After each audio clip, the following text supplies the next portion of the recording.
Veramente, siccome c'erano state più richieste di stralcio, ritiro eccetera, volevo lasciare la parola al proponente, però approfitto perché sarei intervenuto come relatore, quindi se lui lo ritira o non si andrà al voto non potrei neanche esprimermi sull'emendamento. Approfitto di farlo adesso, quindi brevemente, per aggiungere solo due particolari. Non mi dilungo su quanto detto già dai miei colleghi, perché ovviamente secondo noi è solo una questione di volontà e di una scelta politica, quindi tecnico non c'è nulla, perché i tecnici si sono già espressi, così come ha detto Usai, così come le normative in altre regioni, anche a statuto speciale o province che siano, ci sono e non sono mai state impugnate e hanno tenuto anche di fronte alle sentenze del TAR, ci sono pareri del Consiglio di Stato, per cui qui è solo politica la cosa.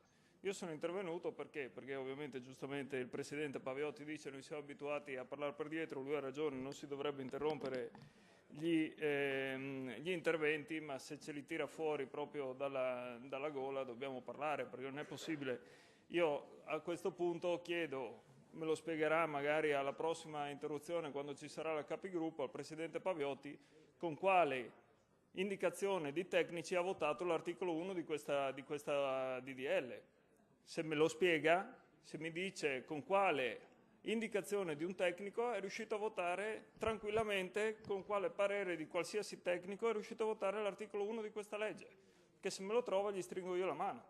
Allora, perché quando volete trovare una decisione politica andate avanti come rulli e non vi interessa niente, e quando invece volete fare lo scaricabarile iniziate a dire ma dobbiamo chiedere ai tecnici qua e là? Noi il parere dei tecnici l'abbiamo chiesto, cos'era, il 15 dicembre?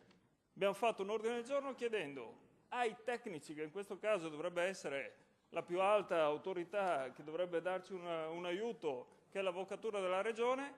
Sono passati 3 mesi e ancora non abbiamo idea di cosa si può fare o non fare in materia di gioco d'azzardo in questa regione.